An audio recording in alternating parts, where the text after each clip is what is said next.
Okay, in our next problem, we're going to look at a DVD, a digital video disc,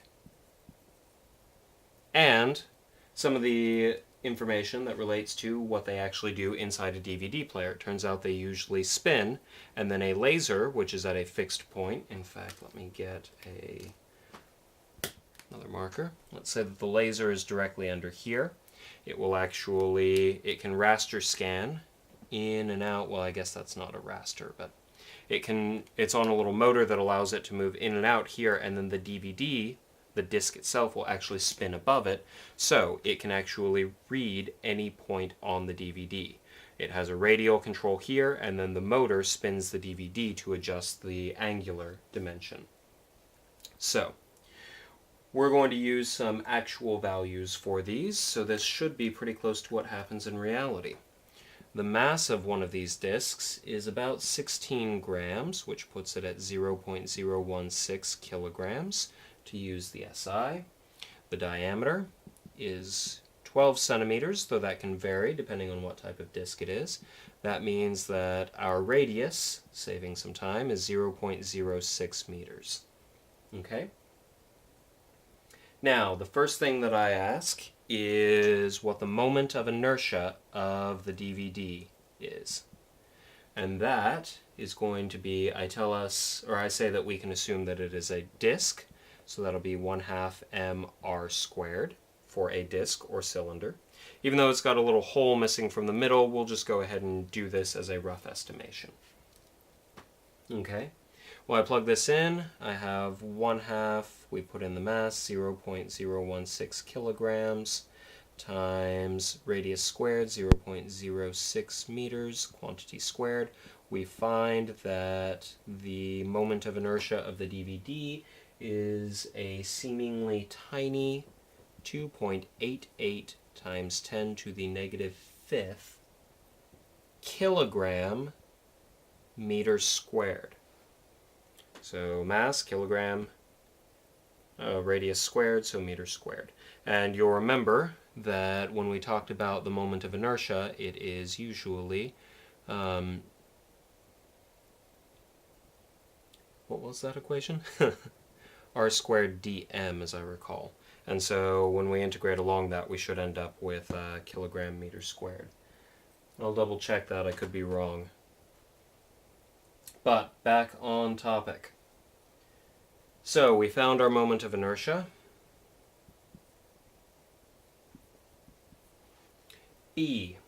Part B.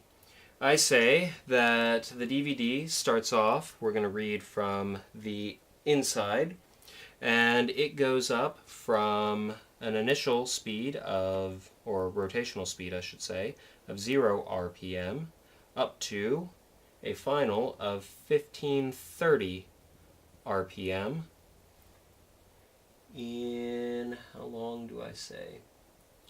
A time of 1.2 seconds, if I'm not mistaken. Okay? And I want to find out what torque is applied to that. Okay? Well, the first thing that we've got to get used to is the fact that normally when we talk about things rotating, a very common unit is going to be RPM, revolutions per minute. However, that's not something that we can use directly in our calculations because we want to be dealing with things that are in terms of angles, angular rotation. And so the first thing that we want to do is we want to convert 1530 revolutions per minute, which is RPM. I like to write it out this way to see it a bit more clearly for conversions. I'm going to do 1 minute is 60 seconds, and I'm going to do 1 revolution is 2 pi radians. And this is part of the place where, or one of the places where I say that treating radians as though they're a unit is a very good idea, even though people tell you no, it's not a unit. Revolutions are going to cancel out, minutes are going to cancel out, and we'll be left with radians per second. When I convert this guy over, I find out that it is approximately 160.2 radians per second. And this is going to be equal to our final angular velocity, or angular frequency. Our initial is 0. Well, I could put it through the conversion there, but 0 has a tendency of remaining 0. So 0 radians per second is our initial, and we know that our time is equal to 1.2 seconds. Well, we could check our old kinematic equations, but as I recall, it's omega final equals omega initial plus alpha t. In this case, what I can do with this, I'm sorry I jumped a bit ahead. In the end, we want to find torque, right? Well, torque is our rotational analog of force, and so in linear we know that F equals ma, our sum of forces equals our mass times our acceleration. So for our analog here, our sum of torques, our torque will be equal to our moment of inertia, the analog of mass, times alpha, our angular acceleration. Well, in part A, I found my moment of inertia. I want to find the torque, so all I need to do is find my alpha. Well, now you can see why I've brought this up. I don't know alpha, but I know my time, I know my initial angular velocity, and I know my final, so I can solve for alpha. Alpha is going to be equal to omega final minus omega initial divided by time, which will be equal to 160.2 minus 0 over 1.2. This will have units of radians per second. This will be seconds, so we'll end up with radians per second squared, which is good because that's an angular acceleration. And so our alpha comes up to, if I'm not mistaken, 133.5 roughly radian per second squared. We plug that guy in there and we find that our torque is equal to 0.00385 Newton meters. So we'll have kilogram meter squared times radian per second squared. Again, radians are technically not a unit, so when they come into this, again, we ignore them. And so we'd end up with kilogram times meter squared per second squared, which is Newton meters. Technically, it could also be a joule, but since we're dealing in rotation, this isn't actually a form of energy. Torque is a little bit different because it's not applied over a distance, it's applied at a distance. That's the distinction between a torque and energy, work done.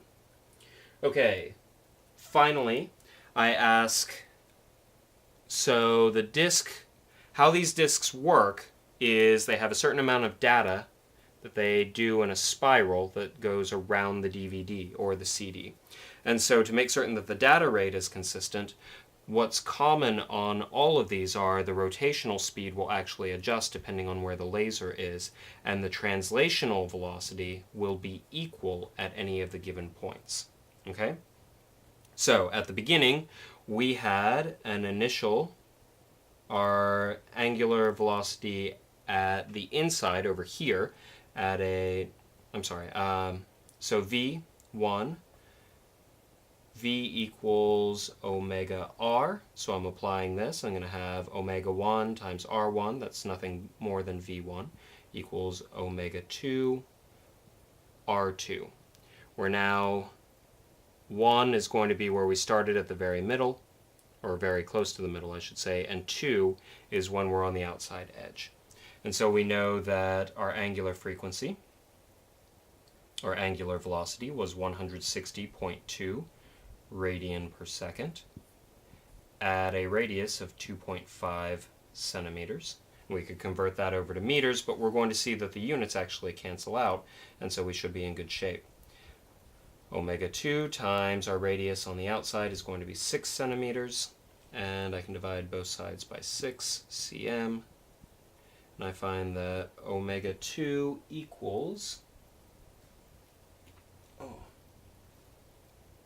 hopefully I've got this right, 66.75 radians per second, but I ask for it again in RPM, a very common unit. And so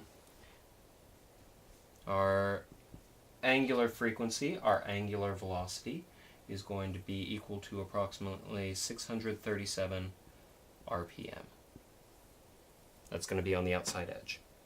Now again, to keep the translational velocity, the how much data it's actually running over with the laser the same in a given time period.